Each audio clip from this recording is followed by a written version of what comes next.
Hello everyone, hope you're all doing good. This is Dr.Archana. Welcome to the session today. Today we are going to discuss about the few indications of nosodes. So nosodes అనేవి మనం ఎలా indicate చేయాలి, ఇలాంటి కండిషన్స్లో మనం prescribe చేయాలి. So what is the importance of nosodes అనేది బ్రీఫ్గా మనం ఇందులో చూద్దాము. So nosode, the word nosode means the term denotes nosis means a toxic agents. So some diseased part నుంచి ప్రిపేర్ చేసిన డ్రగ్స్ని మనం నోసోడ్స్ అని పిలుస్తాం. So nosodes are nothing but prepared from a diseased part, okay, or diseased tissues.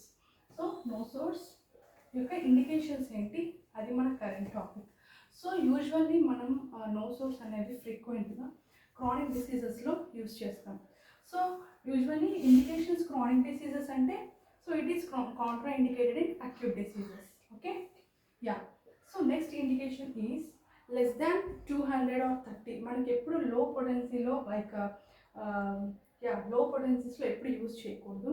So it must be used in higher potency only. Okay, so less than 200 or less than 30 మనం ఎప్పుడు use చేయకూడదు nosodes అనేవి. It must be indicated or it must be prescribed in 1 m or 10 m potency. Okay, next indication 1 or 2 globules per dose. So ఒక డోస్కి మనం ఎన్ని పిల్యూస్ are ఎన్ని globules ఇవ్వచ్చు అని అంటే only 1 or 2. So it will give us the best results. Okay, ఒక డోస్కి మనం లైక్ యూజువల్గా 6 to 8 గ్లోబ్యూల్స్ అలా ఇండికేట్ చేస్తాం. బట్ ఓన్లీ 1 or 2 ఇండికేట్ చేస్తే కనుక it will be giving best results. Next, it acts as prophylactic agents. Okay, prophylactic agents అనేవి కూడా చాలా ఇంపార్టెంట్ మనకి. So already what is the importance of homeopathy prophylaxis అనేది నేను ఆల్రెడీ ఇంకొక వీడియో కూడా చేశాను. Go through that video. I will keep you that in the I will give that video description. Okay, in the description. So ఇలా prophylactic ఏజెంట్గా కూడా మనకి nosodes బాగా యూస్ అవుతాయి. సో ఫర్ ఎగ్జాంపుల్ మనకి పర్టూసిస్ అంటే ఊఫింగ్ కాఫ్, ఓకే, ఊఫింగ్ కాఫ్కి కానీ ఇలా చాలా medorrhinum. Okay, if you go through number of nosodes nearly 20 to 23 nosodes అనేవి మనకు ఉంటాయి.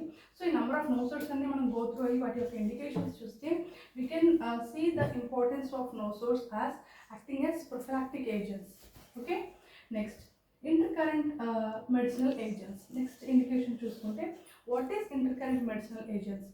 సో దీని గురించి ఎక్స్ప్లెయిన్ చేయాలంటే బ్రీఫ్గా I tell you.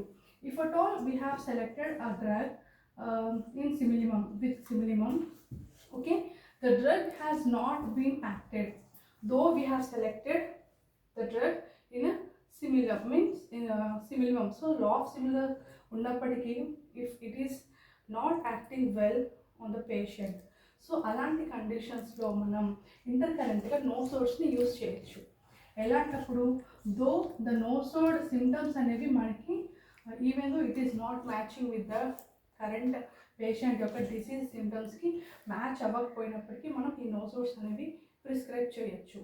Why? Because మనకి సెలెక్ట్ చేసిన సిమిలిమం ఏదైతే పూర్తిగా మనకి యాక్ట్ చేయడం స్టాప్ అయిపోతుందో, means though it is a similar drug but it is not acting well, అలాంటి టైంలో మనం ఒక నోసోడ్ని ప్రిస్క్రైబ్ చేయొచ్చు. సో దట్ మనకి అండర్లైన్ మయాజం ఏదైతే ఉందో, అండర్లైన్ ఏదైనా క్యాన్సర్స్ ఉన్నప్పుడు అలాంటి కండిషన్లో ఆ పేషెంట్కి ఇలా నోసోడ్స్ని ఇంటర్కరెంట్గా ఇచ్చినప్పుడు they will be giving out their past symptoms also. So ఇలా కార్సినోసిన్, ఫర్ ఎగ్జాంపుల్ ఇక్కడ మనకి కార్సినోసిన్ అనే డ్రగ్ గురించి ఇచ్చారనమాట. Either in 1 m or 10 m prescribe చేస్తే కనుక if there is any background history, so family హిస్టరీలో క్యాన్సర్ ఉంది, సో అలాంటి కండిషన్లో మనం ఇలాంటి నోసోడ్స్ని ఇస్తే కనుక సిమిలర్ రెమెడీస్ యాక్ట్ చేయకపోయే టైంలో మనకి ఇలా నోసోడ్స్ అనేవి యూజ్ అవుతాయి. So this is one of the indication that is intercurrent medicinal agents. Next మనం చెప్పాము కదా హైపోటెన్సిస్లో ఇవ్వాలి in low doses, very low doses means only 1 or 2 globules అనేవి ఇవ్వాల్సి వస్తుంది. సో ఇవి బ్రీఫ్గా మనం చెప్పుకున్న నోసోడ్స్ యొక్క indications. So in the same way మనకి కాంట్రా ఇండికేషన్స్ అన్నీ కూడా ఇందులోనే వచ్చేసి ఆటోమేటిక్గా chronic diseases lo use cheyali ante we should not use in case of acute diseases. Okay. Hope you all like this video. Take care. Bye bye.